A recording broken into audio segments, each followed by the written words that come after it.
Hola, muy buenas tardes. Mi nombre es Tomás Gil y el día de hoy vamos a hablar acerca de los genes Hox o los genes homeóticos. Estoy en segundo semestre de medicina. Esta es para la asignatura de histoembriología. El docente a cargo, el doctor Jairo Alberto García Gallo de la Universidad CES. Listo. Entonces, primero para empezar, deberíamos hacer un recuento. Entonces, tenemos que hablar sobre el desarrollo de la médula espinal y el romboencéfalo. Entonces, sabemos que está en la segunda semana se va a expresar el Geneva, que expresa Cerberus, que es básicamente hacia la contribución de la formación de la cabeza. Tenemos acá que si hacemos un corte sagital, veremos el hipoblasto acá y veremos en la parte negra el gen EVA que habíamos visto. La gastrulación, que es básicamente ese proceso del disco trilaminar, que es el ectodermo, el mesodermo y el endodermo, que se da en la tercera semana. Entonces acá vemos básicamente que hacemos el paso del disco bilaminar de la segunda semana al disco trilaminar hacia la semana 3. El desarrollo de la médula espinal y el romboencéfalo también lo derivamos del ectodermo. Ustedes saben que los derivados del ectodermo es la piel y el sistema nervioso y en diferentes etapas. Eh, Etapas que hacen parte, en este caso, de la neurulación primaria. La placa neural, obviamente la formación de esta placa inducida por la notocorda del mesodermo precordal. Tenemos también el segundo paso, que es la formación del tubo neural, que aparecen en las crestas neurales. Básicamente las prominencias de los lados se elevan. Y también se da obviamente pasos como la extensión convergente, entre otros muy importantes, para darle forma al tubo neural. Y por último tenemos el cierre de neuroporos. Ese cierre de neuroporos, básicamente en el día 25 se nos va a cerrar el neuroporo craneal y el día 27 se nos va a cerrar el neuroporo caudal. Eh, Acá continuando tenemos las vesículas, ¿cierto? Acá en este lado. Y a este lado tenemos la médula espinal. Y el primero que vamos a ver es el prosencéfalo primario, posterior el mesencéfalo, el romboencéfalo. Y ya continuando acá con la médula que les mencionaba. Entonces, básicamente, las rombómeras. Las rombómeras son segmentaciones a nivel del romboencéfalo que originan territorios separados de células, ¿cierto? Entonces, cada rombómera origina grupos de pares craneales en cada nivel y células de la cresta neural en dicha zona. Entonces, esto lo tenemos que entender para posterior entender lo de los genes Hox. Acá nos encontramos con las rombómeras. ¿Cierto?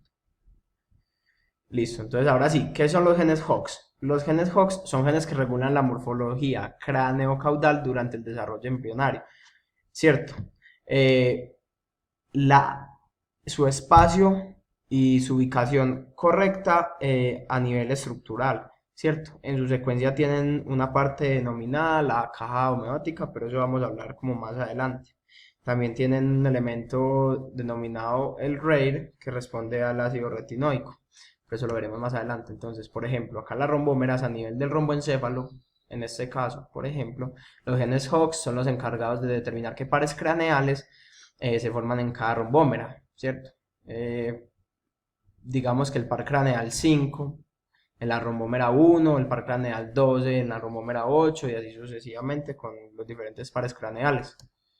Acá tenemos los grupos de genes Hox, el grupo A, el grupo B, el grupo C, el grupo D con sus respectivos genes en el cromosoma que se expresa. Por ejemplo, en este caso el cromosoma 2, en este caso el cromosoma 7, el 2, el 17, entre otros. También podemos notar que los genes Hox van de 3' acá a 5', es decir, se expresan en ese sentido. Por ese lado, vemos lo que les hablaba ahorita acerca de el elemento RAIR que responde al ácido retinoico, que es básicamente un primer, un promotor. Y acá tenemos de 3 a 5' y tenemos un homeobox, que es la caja homeática que también les hablaba. Entonces, acá tenemos el ADN, tenemos acá la parte del gen Hox y acá tenemos el ARN que se forma después. También es importante decir que esos genes tienen un homeodominio, que son proteínas que codifican con factores de transcripción con ese dominio, básicamente. Bueno, También se denominan genes maestros, muy importante. ¿Por qué? Porque son factores de transcripción con el homeodominio, lo que les hablaba ahorita. Entonces son básicamente los genes que se expresan. Esos factores de transcripción tienen en común que se pueden unir al promotor en diferentes genes. Eso hay que dejarlo muy claro.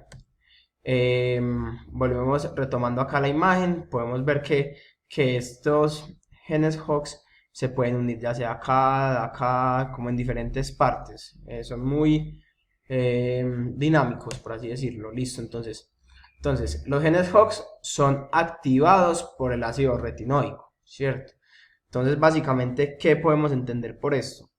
A niveles elevados de ácido retinoico,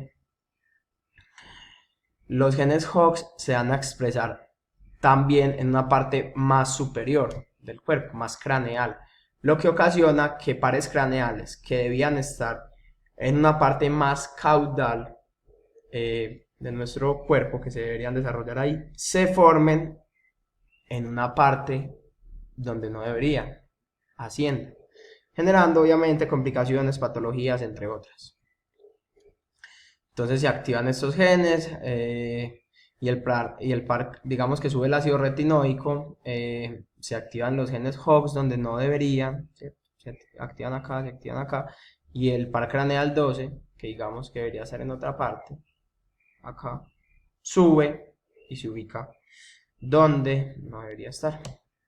Entonces también hay que tener esto muy en cuenta, que me parece como que un factor demasiado determinante, que son básicamente el medicamento isotretinoína, que en su parte se utilizó mucho para tratar acné severo, entre otras. Sin embargo, el efecto secundario más conocido de este medicamento es que actúa como un teratógeno, básicamente un teratógeno severo, que eso está relacionado con la gran semejanza de la molécula al ácido retinoico. Básicamente, ¿qué hace? Entonces, como hablábamos ahorita, el ácido retinoico, al estar elevado en sus niveles en altas concentraciones, va a hacer que desplace la formación de los pares craneales a otro lugar donde no deberían estar. Entonces, hágase de cuenta que este isotretinoína funciona de la misma forma. Es un derivado natural de la vitamina A que controla el desarrollo embrionario normal. El potencial de la isotretinoína, aparte de causar graves efectos secundarios, ha resultado en un conjunto de regulaciones gubernamentales, obviamente, porque al gobierno no le conviene que a la población eh, tenga consecuencias, o sea, potencialmente nociva esta sustancia. Entonces, básicamente eso era todo por hoy acerca de los genes HOX. Espero que les haya gustado y hasta pronto.